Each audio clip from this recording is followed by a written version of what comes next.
So, you know that feeling when you're just standing on the beach and the tide suddenly pulls way, way out? Oh, yeah, like way farther than normal. Right, exactly. The water just goes eerily flat, and everyone else is just, splashing around in the shallows, completely oblivious. Yeah, they're just having a good time. But if you know what you're looking at, you're scanning the horizon because you recognize the shift in the gravitational pull. Yeah, something massive is exerting force under the surface. Exactly. Displacing millions of gallons of water in an instant. Right. It's basically the physics of anticipation. Mm-hmm. The surface looks deceptively calm, but the underlying mechanics of the ocean are, well, they're preparing for a violent mean reversion. Which is terrifying if you're not ready for it. Absolutely. The displacement has already happened, right? Yeah. We're really just waiting for that kinetic energy to arrive at the shore. And that is just the perfect analogy for reading this morning's institutional flow data. I'm your host, and welcome to this deep dive.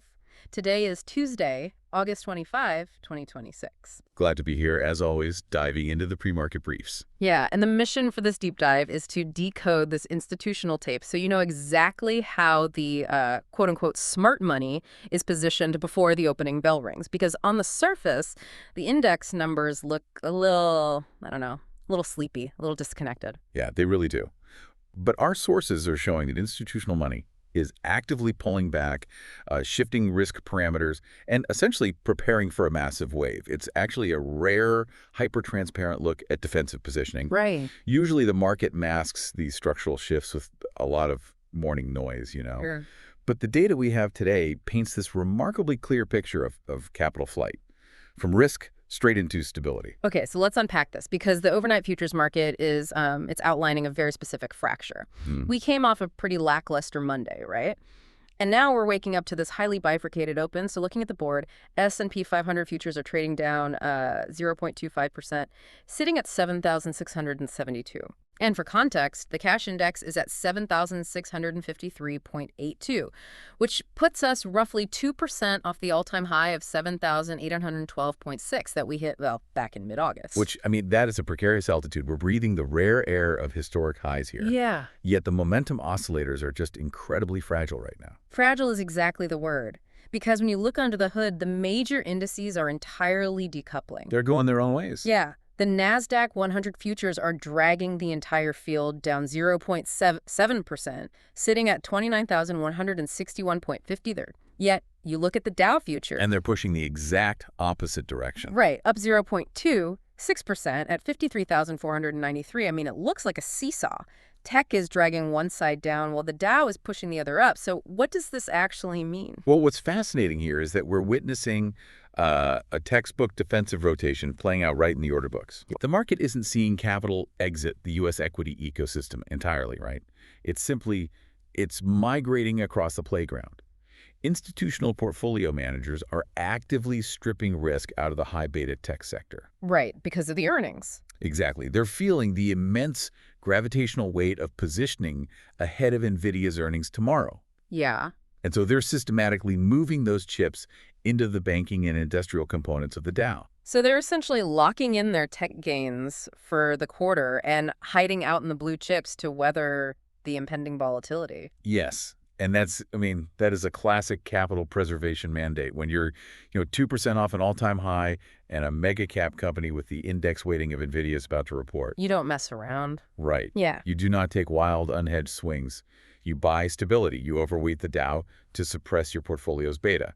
Okay, I see that logic for domestic allocations. But if domestic investors are rotating defensively and bracing for impact, I want to look at the global inputs. Good idea. Are we the only ones exhibiting this kind of nervous tension, or is this a coordinated global de-risking? Well, if we connect this to the bigger picture, the global macro data is actually throwing some structural curveballs here. Really? Like what? It complicates the whole domestic narrative. Yeah. Look at the Asian session overnight, specifically Japan. The Nikkei found aggressive bid support. And our sources note this is directly tied to the Bank of Japan core CPI printing at 1.6%. Wait, 1.6%? Yeah, which came in significantly hotter than the street's 1.4% expectation. 1.6% might sound like a rounding error to a Western consumer, but in Tokyo, that number is seismic. Massive. It signals that inflation is structurally taking root, which reignites the whole 2027 rate path shift narrative for the BOJ. It fundamentally rewrites their forward guidance. I mean, Japan has spent decades anchored to zero or negative interest rate policies, right? Yeah. Battling persistent deflation. Right, the lost decades. Exactly.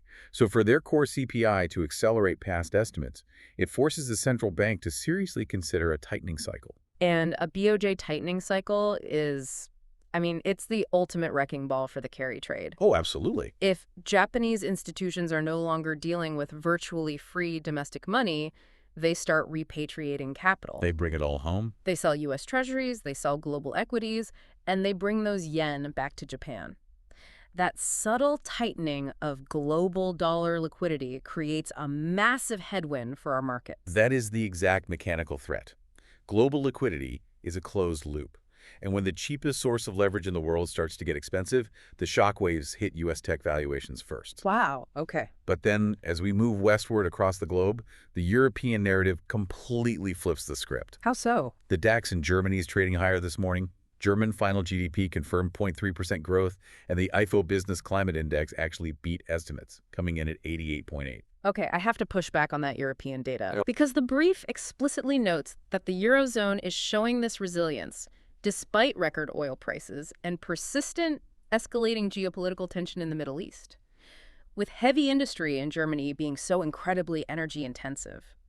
How is business sentiment holding up, let alone beating expectations, under that kind of margin pressure? It's a great question, and it really highlights a major blind spot in how American markets view European industry. Okay. The resilience we're seeing in the IFO index suggests that European supply chains have successfully absorbed the structural shock of the past few years. You think they've adapted? They really have. They've aggressively pivoted their energy mix away from reliance on Russian pipeline gas. They've optimized their LNG import infrastructure, and they've just accepted higher baseline operational costs. So it's not like a temporary boom, it's just that they've built up calluses. Yeah. The pain of high structural energy costs is priced in, they've adapted their margins, and they are executing within that new normal. That is a highly accurate assessment. It's the definition of muddling through with industrial efficiency. Right. But this global backdrop, Japan hinting at a liquidity squeeze while Europe unexpectedly holds the line, it sets a remarkably high-stakes stage for the domestic economic data dropping today. Which brings us to what the brief calls Tuesday turbulence. Yes, buckle up. We aren't just getting one isolated data point today. The market has to digest a complete data gauntlet before the lunch hour. And rather than just looking at these as isolated events, they are all deeply interconnected tripwires. They absolutely are. It's a compounding sequence of macro indicators. Okay, so right out of the gate at 8:15 a.m. Eastern, we get the ADP weekly employment change projected at plus 9.5K.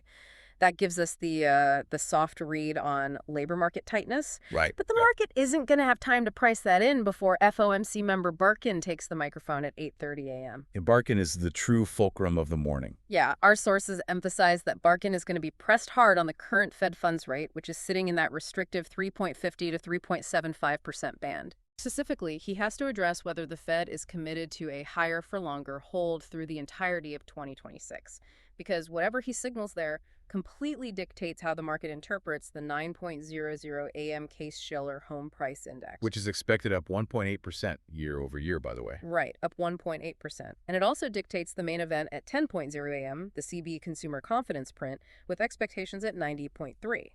The sequencing of that data is what makes it so treacherous for traders this morning. I mean, think about the mathematical ceiling Barkin represents. Right. A Fed funds rate of 3.5 to 3.75% makes institutional borrowing highly punitive.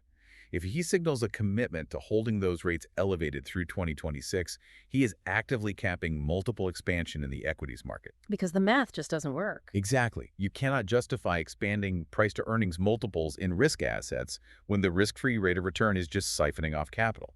And that restrictive yield environment flows directly into the housing and consumer data. If Barkin keeps borrowing costs high and Case-Shiller shows home prices still rising by 1.8%, the everyday consumer is trapped in a vice. Yep. Mortgages are expensive and the underlying assets are expensive. Which is why the 10.0 a.m. consumer confidence number is the ultimate referendum on the retail sector today. We're looking to see if the labor stability implied by the ADP numbers is enough to offset the persistent structural inflation in housing and energy. Right. If consumer confidence cracks today, that defensive rotation into the Dow we discussed earlier, it's going to rapidly accelerate. It is a delicate balancing act. So with all these macroeconomic tripwires strung across the morning, retail traders are understandably paralyzed, just waiting for the dust to settle. But here's where it gets really interesting. Oh, this is the best part. While retail is sidelined, the institutions are actively deploying capital in the shadows. The dark pool prints are painting a fascinating picture. Yeah, the off-exchange tape is showing extreme polarized conviction. Okay, looking at the dark pool prints, the block trade volume is staggering, but it is entirely bifurcated. We have a massive divergence at the very top of the tech food chain. Let's start with the golden child, Nvidia, along with Alphabet. Our sources indicate that institutions are in high conviction accumulation mode here. Huge size. Massive size hitting the tape. Nvidia specifically registered 74 major block prints at an average price of $196.12. And the critical variable there is the price action relative to that accumulation block. Right, because Nvidia is currently trading above that $196.12 level. To me, that implies institutions aren't just dipping their toes. They are aggressively front-running tomorrow's earnings report. They just poured billions into laying a concrete floor at 196.1. That is the mechanical reality of those prints. When you see 74 distinct massive block trades execute at a highly specific price point, it reveals the algorithmic parameters of the institutional execution desks. Yeah. They have a mandate to buy the dip, and they are actively absorbing any pre-earnings selling pressure at that level.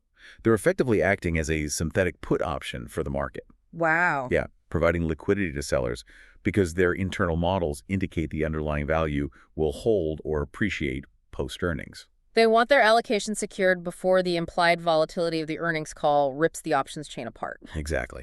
But then we flip to the outlier, the dark side of the tape. And it is shocking to see Apple acting as the drag. Our sources flag Apple with a zone failure designation today. Oof. Zone failure is a technical term that should immediately trigger risk management protocols for anyone exposed to the name. Yeah, the brief details, a massive $10.4 billion institutional footprint in Apple over the last week, attempting to build an accumulation zone at $329.40. But the buying pressure wasn't enough. The stock failed to hold that level, and it's currently trading roughly 6% below it. Yeah. It's like they poured a $10 billion foundation at $329.40, but the structural integrity failed, and the asset slipped right off. And the implications of that failure go far beyond just a bad trade. It introduces immense algorithmic risk into the broader market. How so? Well, when $10 billion of institutional capital gets trapped underwater, those portfolio managers do not have the luxury of patience. They operate under strict value at risk, or VAR, limits. Right. They can't just diamond hand the stock and wait for a multi-year turnaround. No, their risk management software explicitly forbids it. If Apple does not rapidly reclaim that $315 level today, we cross a threshold where those institutional mandates force algorithmic liquidation. Forced selling. Exactly. The execution algorithms will begin systematically dumping shares to cap their losses.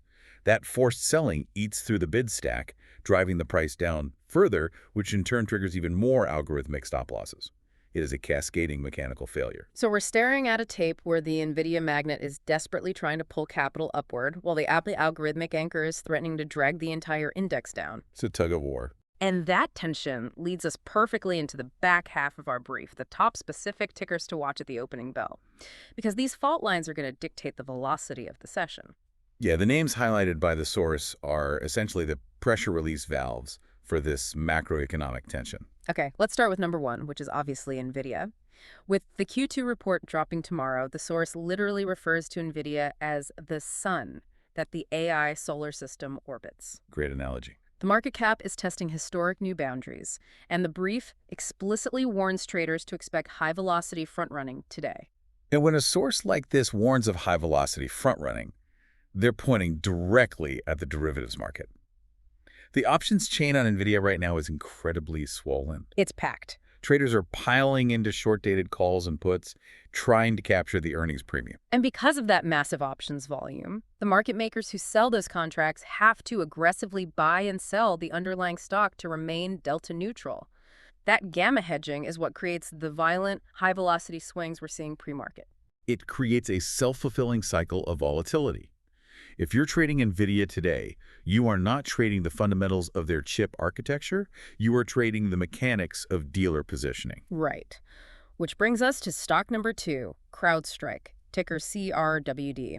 They're also reporting tomorrow alongside Nvidia, sitting at a $48 billion market cap.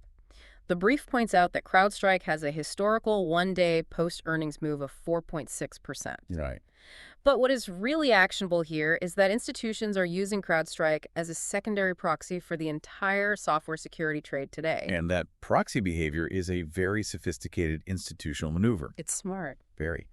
The implied volatility on Nvidia's options is likely so exorbitant right now that it's mathematically inefficient to place a directional bet on the actual earnings. The premiums are simply too expensive. So instead of paying those sky-high premiums on the hardware side, they look for a backdoor into the trade? They assume that if Nvidia shows blowout AI infrastructure spending, the market will naturally deduce that all those new data centers require massive cybersecurity deployments. That's exactly the mechanism at play. CrowdStrike becomes a lower premium, high beta derivative of the Nvidia earnings report. It allows institutional money to capture the upside of the AI infrastructure boom without paying the direct volatility tax of trading Nvidia itself. That is a brilliant tactical pivot. Now, stock number 3 on the watch list is a complete sector pivot. We're looking at VipShop, ticker VIPS, operating in Chinese off-price retail. Yeah, very different story here. They reported unaudited Q2 results this morning. Total net revenue hit 24.7 billion RMB, which is roughly 3.6 billion US dollars. That revenue figure is actually down slightly year over year. However, their gross merchandise volume, the GMV, printed at a massive 50.6 billion RMB. And the divergence between declining revenue and surging gross merchandise volume is the ultimate macroeconomic tell for the region. Right. Looking at those numbers, it screams to me that the Chinese consumer is aggressively trading down. They are buying a significantly higher volume of goods, hence the 50.6 billion in GMV. But they are strictly hunting bargains at lower price points, which is why the actual top-line revenue is compressing. The consumer is alive, but they are incredibly price sensitive. See, I look at it slightly differently. Oh, yeah. While the margin compression and downtrading are definitely present, the critical phrase in the brief is better than feared margins. Okay. The global macro consensus has been exceedingly pessimistic regarding Chinese equities. Yeah. Hedge funds have heavily shorted this sector, operating on the assumption that the Chinese consumer was entirely stalled out. So when VipShop proves that they can still move 50.6 billion RMB worth of merchandise and maintain decent margins, it completely shatters the bearish thesis. Yes. It creates an immediate structural crisis for short sellers. The source is explicitly warning us to watch for a short squeeze scenario if VipShop breaks through its morning resistance levels. Yeah. When heavily shorted pessimistic trades encounter better than feared data, the shorts are forced to aggressively buy back shares to cover their exposure, which creates violent upside price action independent of the broader market. A short squeeze in an off-price retailer while mega cap tech battles for the index. I mean, it really illustrates how fragmented the tape is today. It's all over the place. We also have a few honorable mentions to track. Bank of Montreal, BMO, and Bank of Nova Scotia, BNS, reported this morning. BMO is hovering near $121.56. The street is digging into their credit provision data to see how much capital they're reserving for bad loans, which ties right back to our concerns about consumer health. And after the bell, we get Intuit and Okta. Intuit is going to serve as the definitive benchmark for SaaS health and small business software spend. Intuit will give us the ground truth on whether small and medium-sized businesses are actually expanding their software budgets or if they're in cost-cutting survival mode due to the high interest rate environment Barkin will likely defend this morning. Man, all of this data, from Tokyo inflation to Apple's dark pool failure, it all funnels down into one definitive technical level. The brief leaves us with an absolute line in the sand for today's session. The 7,600 level on the S&P 500. We're opening in the 7,670s, which gives us a very thin margin of error. Yeah, that 7,600 level is where the technical structure of the market meets the psychological threshold of the algorithmic traders. If the defensive rotation holds us above that line, it demonstrates that the market have the internal liquidity to absorb this complex data slate. Right. But if we crack below 7,600, that defensive posture rapidly devolves into forced liquidation. So what does this all mean? We started by talking about the tide pulling out, driven by the massive gravitational force of Nvidia pulling capital upward, and the $10 billion Apple anchor threatening to drag the index down. But here is a thought for everyone to mull over as the volatility kicks in today. The secondary effects are often more dangerous than the initial catalyst. Exactly. If that Apple anchor does drag the S&P 500 below that crucial 7,600 level today, triggering that algorithmic cascade of selling, does that mechanical liquidation cross borders? Oh, that's the real question. We might wake up tomorrow morning to find that an American tech sell-off forced global portfolio managers to liquidate international assets just to cover their U.S. margin calls. We could see Japan's newly minted rate hike narrative completely derailed by an American tech cascade. The bell is about to ring, and the ripples from today are going to be felt globally. The interconnectedness of this market leaves no one insulated. Stay focused on the levels. We'll be watching the tape.